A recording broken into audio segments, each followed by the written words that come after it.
மரச்செக்கு எண்ணெய்க்கு மாறுவோம், ஆரோக்கியத்தை காப்போம். மினாலியா மரச்செக்கு கடலை எண்ணெய், நல்லெண்ணெய் மற்றும் தேங்காய் எண்ணெய். மினாலியா, ஆரோக்கிய ஐஸ்வர்யம் பெருகட்டும். 2024 எடப்பாடி ஐயா மகா கூட்டணின்னு சொன்னாரு. அப்ப நான் சொன்னேன் 1% வாக்கு பலன் நிரூபிச்ச கட்சி கூட ஐயா எடப்பாடி பழனிசாமி கூட கூட்டணி அமைக்க மாட்டாங்க. அரசியலுங்கிறது நான் பச்சையா சொன்னா accumulating power amassing wealth. Accumulating power amassing wealth. நான் எதையும் வெளிப்படையா சொல்லக்கூடியவன் தான். மிக உறுதியா நம்புறாரு. ஆதவ் அர்ஜுனாக்களுக்கு தெரியும், சுனில் கனகூலுகளுக்கு தெரியும், ஜான் ஆரோக்கியசாமிக்கு தெரியும், நம்ம சகோதரர் சவுக்கு சங்கர் அவரு 5 சீட்டு விடுதலை சிறுத்தைகள், 20 சீட்டு காங்கிரஸ் அப்படி சொன்னாரு. எடப்பாடி பழனிசாமி விக்கிரவாண்டியில ஈரோடு கிழக்கில் நிற்காதது கோலத்தனமா களத்தை விட்டு ஓடுனதுக்கு சமம். சீமான் ஹீரோவா நின்னான்னு மக்கள் சீமான தமிழ்நாடு ஃபுல்லா பார்ப்பாங்க. அது எடப்பாடி பழனிசாமியை பலகீனப்படுத்த தன்னால முடியும்னு சீமான் நம்புறாரு. நம்ம ஸ்டாலின் கொடுக்கிறது எம்பி போஸ்ட், எடப்பாடி கொடுக்கிறது வெறும் சீட்டு சொன்னது கரெக்ட் ஆயிட்டா இல்லையா? 35 சீட்டு ஸ்டாலின் அடிப்பாருன்னு சொன்னோம். 39 அடிச்சு அவர் கொடுத்ததெல்லாம் எம்பி போஸ்ட்னு ஆயிட்டா இல்லையா? கேசி பழனிசாமி வீட்டு கல்யாணத்துக்கு போயிட்டு வரும்போது மெட்ராஸ் ஏர்போர்ட்ல தினேஷ் பார்க்கணும்னு நான் பின்னாடி தான் பிளைட்ல இருந்தோம். வரும்போது எதிர்கட்சி தலைவராக இருந்தார் ஐயா அவர்கள். விருப்பப்பட்டு உடனே வர சொல்லுங்கன்ட்டாரு. 2 பேரும் சேர்ந்து நடந்து போனோம். அப்போ அதுல பாமக விஷயம்லாம் சொல்லும் போது நானே பாமக பற்றி தெரியாத பல விஷயங்களை எடப்பாடி அவர் சொன்னார் என்னன்னா, நாங்க யாரையும் எதிர்பார்த்து இல்ல மிகப்பெரிய கூட்டணி அப்படின்னாரு. இதுக்கு முன்னாடி வந்து யாரையும் எதிர்பார்த்து இருந்தாங்களா, இல்ல விஜய் எதிர்பார்த்துக்கிட்டு இருந்தாங்களா? இல்ல அதுல எல்லாம் எடப்பாடி தெளிவான ஆள் தாங்க. 2016 பிப்ரவரியில முடிவு பண்ணுவாரு. சிச்சுவேஷனை பார்ப்பாரு, எது தனக்கு லாபம்னு பார்ப்பாரு, அந்த லாபத்துக்கு போயிடுவார்.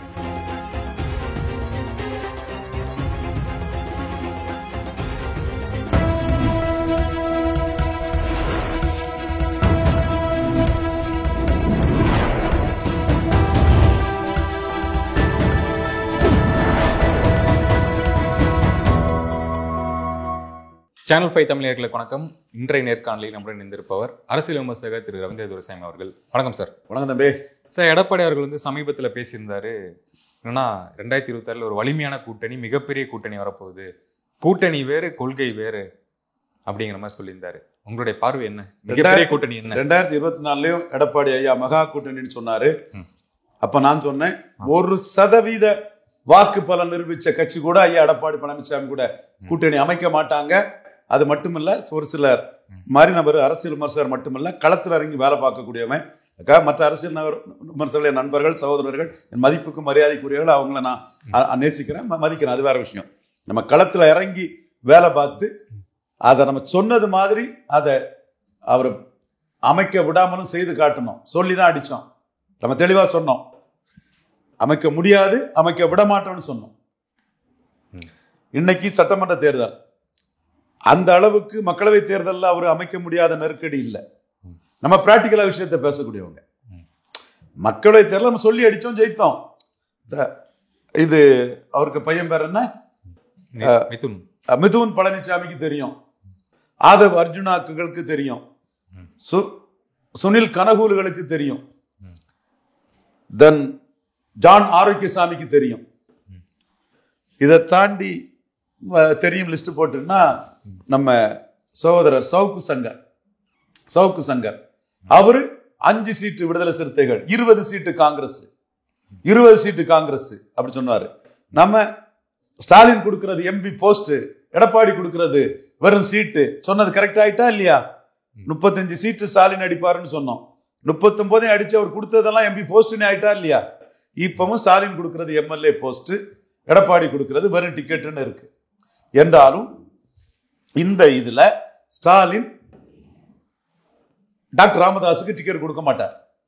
அது யான்கிட்டே தெளிவா சொல்லிட்டாரு.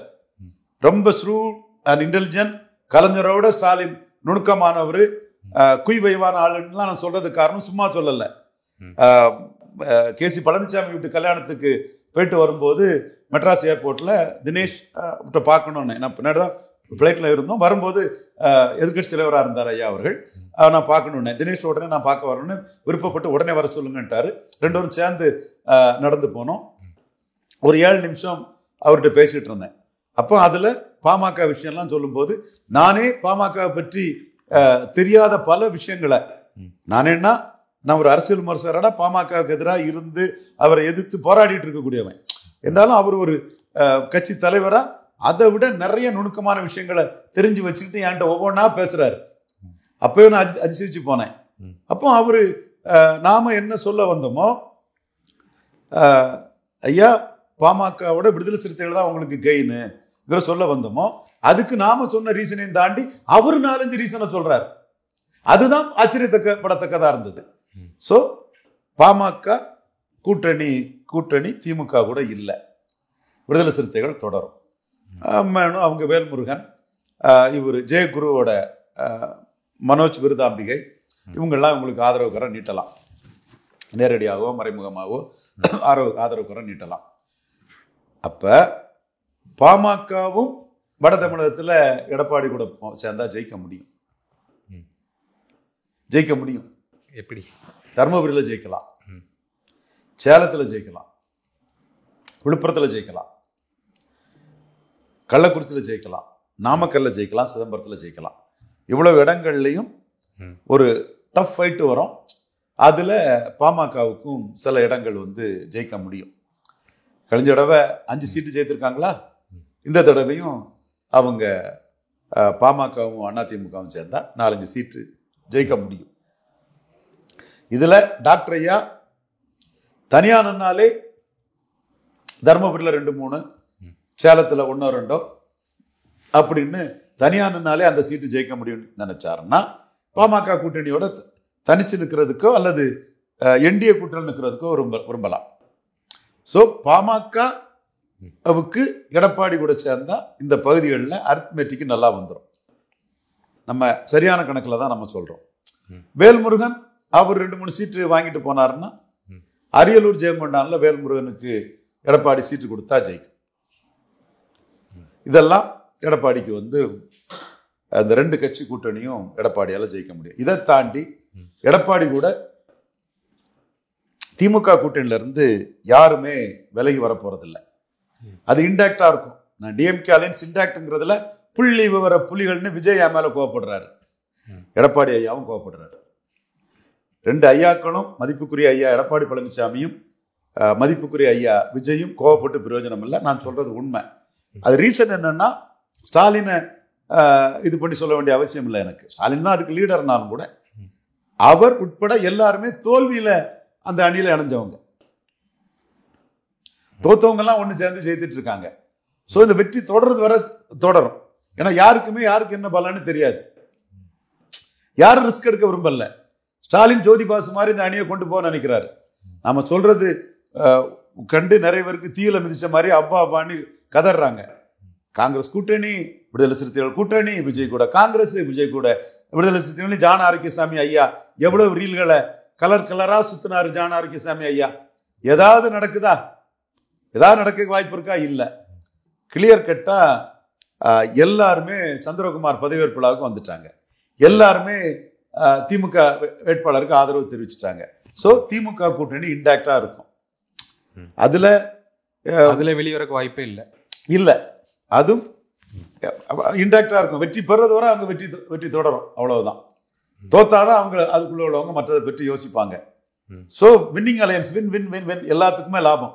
அரசியலுங்கிறது நான் பச்சையா சொன்னா accumulating power amassing wealth. Accumulating power amassing wealth. நான் எதையும் வெளிப்படையா சொல்லக்கூடியவன் தான். இப்ப அக்குமுலேட்டிங் பவர் அமாசிங் வெல்த்னா, பவர் அக்குமுலேஷன் ஆகணும்னா திமுக கூட நின்னாதான் பவர் ஆகும். அப்புறம் தான் அடுத்தது அமாசிங் வெல்த்ங்கிறது. அப்ப நீங்க திமுக கூடயே நிக்காம தோத்து போனீங்கன்னா அப்புறம் உங்களுக்கு எங்க பவர் இருக்கும்? சோ ஸ்டாலின் கொடுக்கிறது எம்பி போஸ்ட், எம்எல்ஏ போஸ்ட்ங்கனால அவங்க திமுக கூட தான் நிற்பாங்க. சந்தேகமே இல்லை. அதுல ஸ்டாலினும் ஆர்கேனர் சந்திச்சு வந்தவர் தான். நம்ம அதே வேளையில் ஸ்டாலின் தோற்கடிக்கப்பட முடியாதவர் இல்லை. 1-1 வந்துன்னா பெருந்தலைவர் காமராஜ் 67 தோற்கடிக்கப்பட்ட மாதிரி ஸ்டாலின் தோற்கடிக்கப்பட முடியும். அது நான் இல்லைன்னு சொல்ல வரல. ஆனா ஸ்டாலினுக்கு பொசிஷன் 57-62 காமராஜ் மாதிரி ஸ்டாலின் வர்சஸ் அதர்ஸ்ல இருக்கு. இணையா யாருமே இல்லை.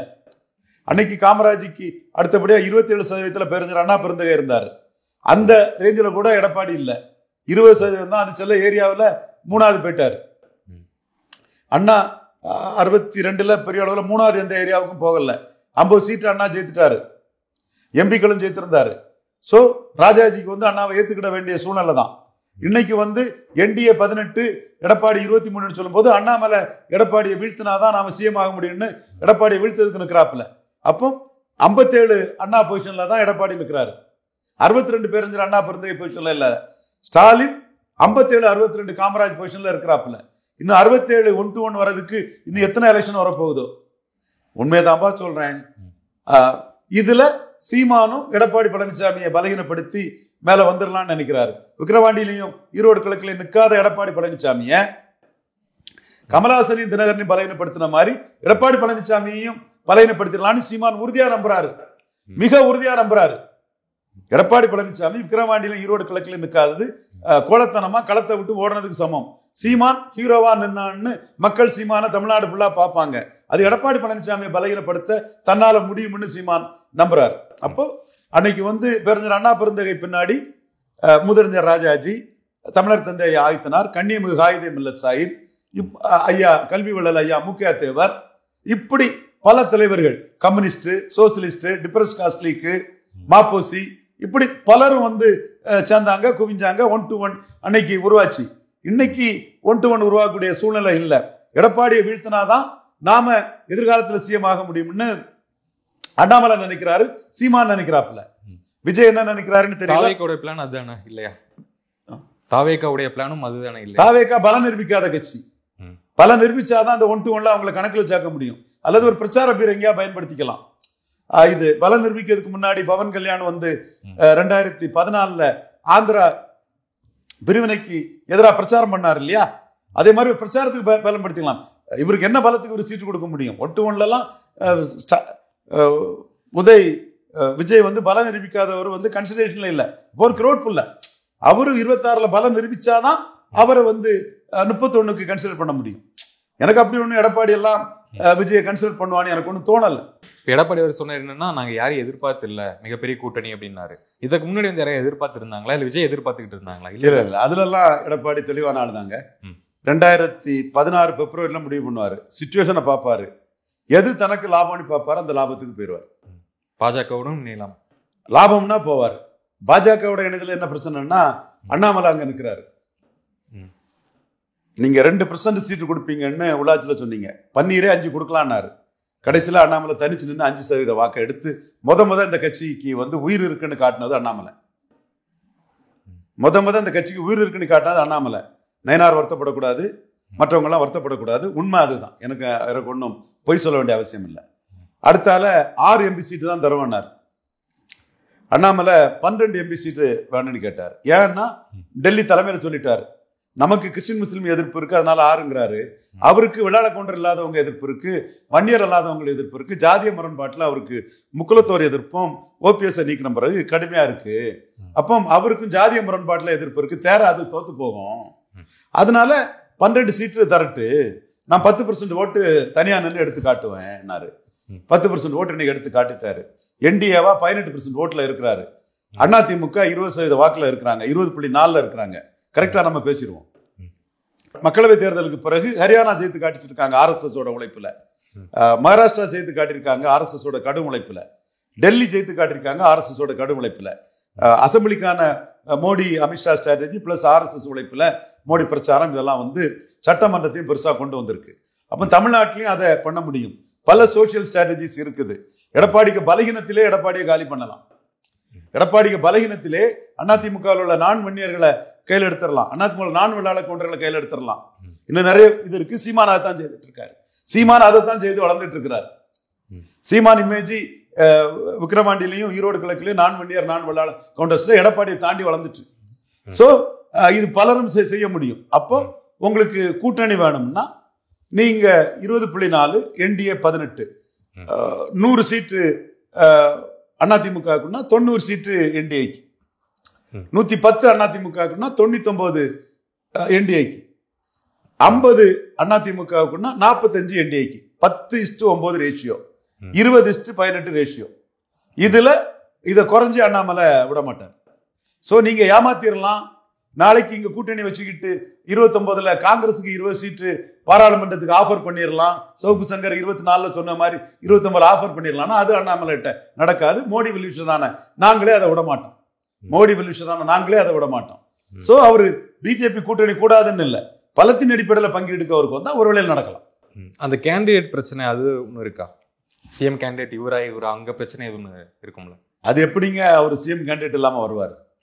நம்ம அவரை பலத்தின் அடிப்படையில் பங்கீடுங்கிறதுல நம்ம கேட்கலாம். சிஎம் பிரச்சனை இல்லாம வரமாட்டாரு, சிஎம் இல்லாம வரமாட்டாரு. அவர் சிஎம்மா சொல்றதுல பிற ஜாதிகள் எதிர்ப்பு இருக்குங்கிறத அண்ணாமலை ரிப்போர்ட் கொடுப்பாரு டெல்லியில. மற்ற ஜாதிகள் எதிர்ப்பு இருக்குது, அது சீமானுக்கு அது பெரிய பூஸ்டா போயிடும். ஒரே குட்டையில் உரிய மட்டைகள்னு பெருந்தலைவர் காமராஜ் சொன்னதை வச்சு சீமானுன்னா நம்ம ஓட்டர்ஸ்லேயே ஈரோடு கிழக்குல நம்ம வேற நிக்கல, நம்ம ஓட்டர்ஸ்லேயே பெரும்பகுதி சீமானுக்கு போயிடும். அது நமக்கு வெற்றி வாய்ப்பை குறைக்கும்னு தமிழக பாஜக இருந்தே பலர் ரிப்போர்ட் கொடுப்பாங்க. ஸோ தமிழக பாஜக இன்னைக்கு கட்சி வளர்க்குறத பார்க்குறாரு. அண்ணாமலை திராவிட கட்சியோட போனால் 2% பாஜக போயிருங்கிறாரு. அண்ணாமலை திருப்பரங்குன்றம் இஷ்யூவில் கட்சியை பெருசாக கொண்டு போறாரு. ஸ்டாலினுக்கு தட்டாலடியா பதில் கொடுத்து எக்ஸ்ட்ராடினரியா ஏறி போறாரு. கோயம்புத்தூர்ல அந்த குண்டு வெடிப்பை முன்னிலைப்படுத்தி எடுக்கிறாரு. இன்னைக்கு இந்தி பிரச்சனையில அண்ணாமலை தெளிவா போறாரு. ஸோ பார்ட்டியை வளர்க்குறதுல அண்ணாமலை தெளிவா முன்னெடுத்துட்டு போறாரு. அவரு எடப்பாடி கூட்டணி பற்றி எல்லாம் அவருக்கு கவலைப்படலை. மோடி ஐயா ஆட்சி வருங்கிறாரு. முடிஞ்சா மோடி ஐயா ஆட்சி வரும்னு சொல்றாரு. அப்ப மோடி ஐயா ஆட்சின்னு எடப்பாடி சொல்லுவாரா? அப்போ எடப்பாடி சிஎம் காம்ப்ரமைஸ் பண்ணிட்டு வரமாட்டார். ஒண்ணு. அடுத்தால மோடிக்கு ஸ்ட்ராட்டஜி எப்படின்னு சொன்னா எடப்பாடியை பலகீனப்படுத்திக்கிட்டு 29ல அவருக்கு ஒரு 10 சீட்டு கொடுத்தா போதுங்க லெவல்ல அவரை சேர்க்கிறது. அதுதான் மோடிக்கு ஸ்ட்ராட்டஜி. இப்போ சட்டமன்றத்தில் அவரை கீழே தள்ளிட்டோம்னா, ஒரு 13% தள்ளிட்டோம்னா, இது 29 மக்களவை தேர்தல் வரும்போது 10 சீட்டு 10 ஜெயிக்கும், ஒரு 7-8 ஜெயிக்கும், வாங்கிடுங்கன்னு சொல்லி அவரை 29ல சேர்த்துக்கிறது. அதுதான் மோடிக்கு ஸ்ட்ராட்டஜியை தவிர இப்போ அவரை ஆளாக்கி விட்டுக்கிட்டு ஜாதிய முரண்பாட்டில் தோத்து போகும், மத முரண்பாடும் ஜாதி முரண்பாடும் சேர்ந்து இவரை ஆளாக்கி விட்டுக்கிட்டு அங்க போய் அடுத்தால அவர் 20 சீட்டு தோத்து போச்சு, 20 சீட்டு காங்கிரஸ் கொடுப்பான் பாரு. அதுக்காக மோடி அரசியல் பண்றாரு. பாரசைட் காங்கிரஸ எராடிகேட் பண்ணது தானே அரசியல் பண்றாரு. ஸோ 26ல மோடிக்கு கேம்பிளானுக்கு எடப்பாடிக்கு இடம் இருக்கான்னா நான் கருதுறேன். பொறுத்திருந்து பார்ப்போம். அதே மீறி எடப்பாடி உள்ள வந்தாருன்னா பலத்தின் அடிப்படையில் பங்கீடுங்கிற அடிப்படையில் 100-90 தான் அது வரும். ஓகே சார், தொடர்ந்து பேசுவோம். நேர்காணல் மிக்க நன்றி. வணக்கம். நன்றி.